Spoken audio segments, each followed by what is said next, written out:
Gaza സംരക്ഷണം UN വരെ ഉറപ്പുവരുത്തിയിട്ടും Israel വീണ്ടും കാട്ടുകുരുതി നടത്തിക്കൊണ്ടിരിക്കുകയാണ്. ഇസ്രയേലിൽ നിന്നും ഗാസയെ മോചിപ്പിക്കണമെങ്കിൽ, കൃത്യമായി പറഞ്ഞാൽ ഫലസ്തീൻ്റെ മോചനം പരിപൂർണമായി നടക്കണമെങ്കിൽ, ഗാസ മുനമ്പിലുള്ളവർ സമാധാനം എന്താണ് എന്നറിയാത്ത കഴിഞ്ഞ 2 കൊല്ലങ്ങൾ, ഇത് കൃത്യമായും മനസ്സിലാക്കിക്കൊണ്ട് അറബ് രാജ്യങ്ങളുടെ ഉച്ചകോടിയിൽ ഇറാൻ വളരെ വ്യക്തമായി തന്നെ പറഞ്ഞു, ഞങ്ങൾക്ക് ഇറങ്ങിയേ പറ്റൂ, ഞങ്ങൾ ഫലസ്തീന് വേണ്ടി വലിയ രീതിയിലുള്ള ശ്രമങ്ങൾ നടത്തിയിരിക്കും, ഞങ്ങൾ പോരാട്ട ഭൂമിയിലേക്ക് ഇറങ്ങുന്നു, നിങ്ങൾ ഗൾഫ് രാജ്യങ്ങൾ എല്ലാ രീതിയിലും ഞങ്ങളെ പിന്തുണച്ചാൽ മാത്രം മതി, നിങ്ങൾ നേരിട്ട് യുദ്ധത്തിൽ പങ്കുചേരണമെന്നോ നിങ്ങളുടെ എല്ലാ രീതിയിലുള്ള സഹായങ്ങൾ ഞങ്ങൾക്ക് വേണമെന്നോ ഒന്നുമല്ല, എന്നാൽ ഞങ്ങളുടെ പ്രോക്സി ഫോഴ്സുകളെയും ഗ്രൂപ്പുകളെയും തകർക്കാൻ പലതവണയായി ശ്രമങ്ങൾ നടക്കുന്നു. നമുക്കറിയാം, ഖത്തറിലേക്ക് ഇസ്രയേൽ ആക്രമണം നടത്തിയത് എന്തിൻ്റെ പേരിലാണ്? കൃത്യമായും ഹമാസിലെ ചില ആളുകളെ ലക്ഷ്യം വെച്ചുകൊണ്ട് അവർ ഖത്തറിൽ ഒളിച്ചിരിക്കുന്നു എന്ന് പറഞ്ഞുകൊണ്ടാണ് ഇസ്രയേൽ ആക്രമണം അഴിച്ചുവിട്ടത്.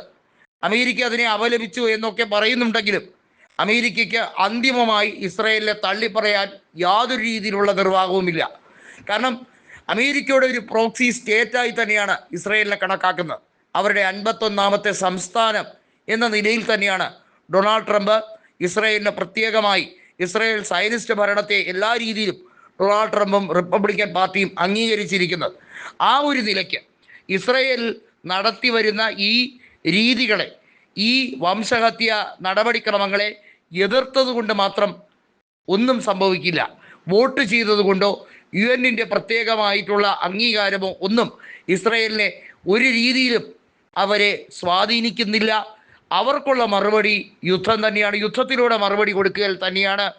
ഈ വിഷയത്തിൽ ഇറാനോടൊപ്പം റഷ്യയും അത്യാധുനിക സംവിധാനങ്ങൾ ഉപയോഗിച്ച് തിരിച്ചടിക്കാൻ തന്നെയാണ് ശ്രമം. ഗാസയിലേക്ക് ഇസ്രയേൽ നടത്തുന്ന ആക്രമണത്തിന് ഇസ്രയേലിനെ തിരിച്ചടിച്ചിരിക്കും. ഇസ്രയേലിൻ്റെ എയർപോർട്ടുകൾ പലതും പിടിച്ചെടുക്കാൻ ഏത് രീതിയിലുള്ള നഷ്ടങ്ങൾ വന്നാലും അത് സഹിക്കാൻ തയ്യാറാകുന്ന രീതിയിലേക്ക് സമ്മർദ്ദം വലിയ തോതിൽ വളരുകയാണ്. ഈ ഉച്ചകോടിക്ക് ശേഷം, അതായത് അറബ് രാജ്യങ്ങളുടെ ഉച്ചകോടിക്ക് ശേഷം, ഇറാൻ ഏറ്റവും കൂടുതൽ ഉഭയകക്ഷി ബന്ധം ഊട്ടിയുറപ്പിക്കാനും പ്രത്യേകമായ ഒരു കൂടിക്കാഴ്ചയ്ക്ക് വേണ്ടി ശ്രമിക്കുകയാണ്. അയത്തുള്ള അലി ഖമനിയും അതുപോലെ തന്നെ റഷ്യൻ പ്രസിഡന്റ് വ്ളാഡിമിർ പുടിനും ഇരുവരും തമ്മിൽ വളരെ വ്യക്തമായ ഒരു നിർദ്ദേശം, ഒരു കൈമാറ്റം, ഒരു വലിയൊരു അനുമാനത്തിലേക്ക് എത്തിച്ചേരാനുള്ള എല്ലാവിധ സാധ്യതകളുമുണ്ട്. ലോകരാജ്യങ്ങൾ മുഴുവൻ കാത്തിരിക്കുകയാണ് ഏത് രീതിയിലുള്ള നടപടിക്രമങ്ങളിലൂടെ ആയിരിക്കും അവിടെ ഗാസയിൽ പ്രതിരോധം തീർക്കാൻ ശ്രമിക്കുക.